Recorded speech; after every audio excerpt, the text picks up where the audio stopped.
Goosebumps is rated GB7 because it may be too spooky for Goosebumps fans under 7. Hello, Goosebumps fans. I guess we're back at the second book. It's like I always come back to this book for some reason. So, here we go with what's going on here. Someone is trying to make sure I understand the fact of Slappy is not a coward. He was strategic. He was actually doing a strategic move. Another person actually backed him up on that. But then in the second book, it's like, yeah, but he has no reason to suspect Dennis is actually alive. And I'm like, okay, well, here we go. Here's going to be the freaking head breaker. That's like, yeah, you're saying that he was very strategic. How in the world was he strategic? So let's go with it. I think in episode form, I don't remember book form. If it was in book form, he did this, then okay, but I wanted more than that. So here it is. So basically what's going on is that Slappy knocked over Dennis. Maybe that was a strategic move to see if Dennis will move because, well, Dennis, this is his first time ever being alive, probably will freaking hiccup and then, oh yeah, so you're alive, huh, you little wuss? You're alive, huh? Well, I'm gonna take care of your ass and then I'm going to have these freaking families full of slaves. But nope. Instead, Dennis did the right thing and still played dead because he doesn't understand what the hell is going on. Make perfect sense.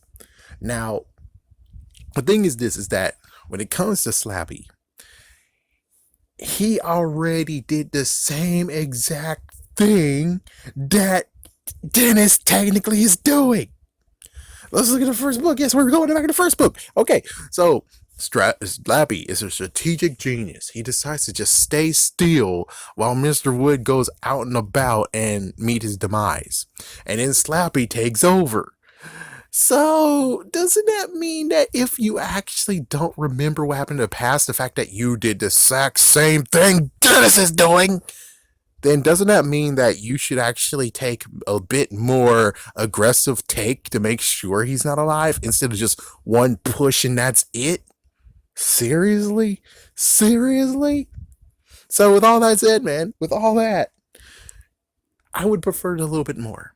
Not only he pushed him down, but, well, I don't even think he should push him down. What he should have done is found something to throw.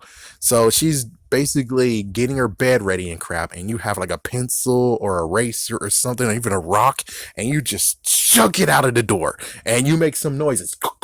And she's like, what the hell is that? She goes out. Then he tackles Dennis to the floor saying, what the fuck you think you're doing, huh? Are you alive? You better be alive. If you're not alive, this is good, but I'm going to kill you if you're alive. Now freaking speak. And it's like, oh, shoot.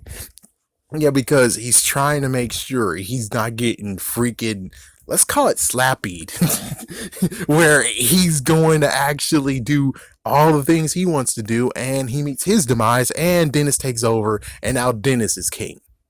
So, a quotation strategic move. But that never happened. He just thought, oh, Dennis is not alive, especially if it's true, like in the episode in the book, he just kicks him down, and, well, nope, he's not alive. So he just continues going on with a rampage. But I still have to admit, thinking in the mind of Dennis, still interesting how it goes. It's like Forky. And it's like, yeah, I'm able to actually say this, like Forky from Toy Story 4. He has to be freaking out. He has to be seriously freaking out. And he's like, what in the world I should be doing? Why am I able to think right now? Is this what it's called thinking? What the hell? And it's like, oh my gosh, he moved. How the freak is he moved? Can I move now? Can I actually move? And it's like, he most likely thought to himself, if I move, that guy doesn't seem like a good guy. He might actually kill me or something. And it's like, that's why he doesn't move. Instead, he is just freaking this new freaking feeling. All this new stuff is new to him. And he is freaking out. Versus in the first book, I have no idea what Slappy's doing. Slappy is just, eyeing one girl, being like, yeah, after he's dead, you're mine. It's like, oh, good God. That's why he has those eyes. Oh, man. It's like, yeah, so Slappy was just sitting there and doesn't give a crap and just allowing to strategically get killed. Mr. Wood get killed. Okay. That kind of, I guess that worked out for him in the end, but he still got screwed, right? He still got supremely screwed. So, yeah. Oof. Wow, the newest one. Wow, this second book. Dennis doesn't know what in the world to do. Dennis has no idea. Dennis knows that most likely this guy's a pro and I'm just a newbie. How in the world can I take him on? So it's like it would be cool to actually see the mindset of Dennis in this book. It would be cool to pick his brain and figure out what was going on in his mind, all the way to the points of where he heard so many things Slappy said to where he's gonna actually do something to his family. And he got to the point of being like, coward or not, I have to protect my family. And that's when he came in there and had the strength of Batista and freaking poof right off the freaking table and cracked Slappy's head wide open. But I'm just saying, strategic wise and everything, why didn't he check? He didn't check on him at all, unless the episode 1 is just like the book. He did not check whatsoever. Since he didn't do that, it's kind of stupid because, dude, you just got screwed over the same way you did Mr. Wood. You gotta admit, it's like, dude, you got screwed over the same way Mr. Wood got screwed over. Well, not really, but still, Mr. Wood did not know you were freaking alive, and he didn't even check either. He just went out and about. So it's like, yeah, it's completely what the frick. Where it's like, jeez, man, what the hell? Yeah, I can see why people are like, it's the same repeat of the previous book. The only difference is that, yeah. Yeah, that's the only difference. Is yeah.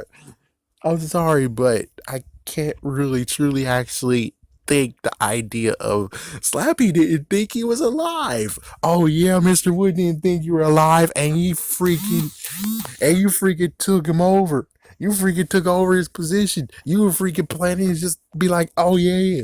And Mr. Wood had no freaking idea. Man, it's like, yeah, and besides that, you don't even care what happened to the family, question mark. Yeah, that is kind of a good question. It's like, okay, hold on. What if Mr. Wood win and he killed a couple of people? That means that there is no slaves for you to have, dude. So you sitting there is completely and utterly stupid, question mark? Because it's like, yeah, we know in the end that no one's gonna get hurt, but dude, the dog got choked. So I'm pretty sure my goodness, shh. I'm pretty sure he wouldn't be not actually above the whole, I'll choke a kid. I'll choke a mom. I'll choke a dad. King Kong ain't got nothing on me. I will choke. It's like, oh, frick. Plus, he's like, I have powers. It's like, oh, frick. So it's like, yeah, my gosh, would you shut up? Anyways, yeah, so it's like, same diff of where it's like they both actually have expertise. One is stronger than the other. The other one's most likely a bit more, expert wise. And it's like, okay, so if that's true, then yeah, it makes sense. But the thing is that you're the superior person. And I'm pretty sure you could even have like some kind of spell, which of course right now he's not really that powerful. He's learning, I think. Question mark. It's like, no, he learns better in after. Wait a minute, what the? It's like, okay, hold on. Yeah, Slappy is not that powerful until after Slappy's nightmare, question mark. It's like, yeah, so Slappy actually gets powers, but he doesn't get powers until like after, like way after. Beforehand, it's just that he just has only his, in quotation, skills. yeah, I'm just sorry to tell you this, but I can't really actually think that Slappy is not smart enough to be like, I waited for Mr. Wood to go down. This guy could do the same thing to me. It's like, oh, hell no, I don't know, you don't. It's like, yeah, it's like, you would figure that he'll take him down first so he won't get usurped, which of course would have been a smart move. But still, it's like, yeah, pretty stupid for him not actually inspecting him. And wait, did he have any time with him alone in the house? Well, if he did, that would be actually cool to see how that works and plays out, you know? That would have been kind of cool. But besides the point, it's just the fact of it is impossible to be able to say that Slappy didn't know he was alive. Come on! You did the exact same thing in the previous book. There is no way possible you couldn't even, thought of anything. It's impossible that you didn't actually say, oh, you know what we're gonna do? Okay, I'm gonna check to see if you're alive. And it's like many freaking things, from slapping them around, from hanging them off the freaking window. It's like, yeah, from shoving his head down the toilet. It's like, oh my gosh. Yes, I mean, a better uncut version of the second book would be pretty damn funny, where it's like, yes, he's trying to prove that Dennis is alive, just to make sure, because if he's not sure, same thing that happened to Mr. Wood could happen to you. But even worse, because, well, you didn't have the guts to do freaking Mr. Wood and take him out. But Dennis is a wild card. You don't know what the frick he's gonna do, and he sure did. And he sure did. Have a scary day, have a scary night.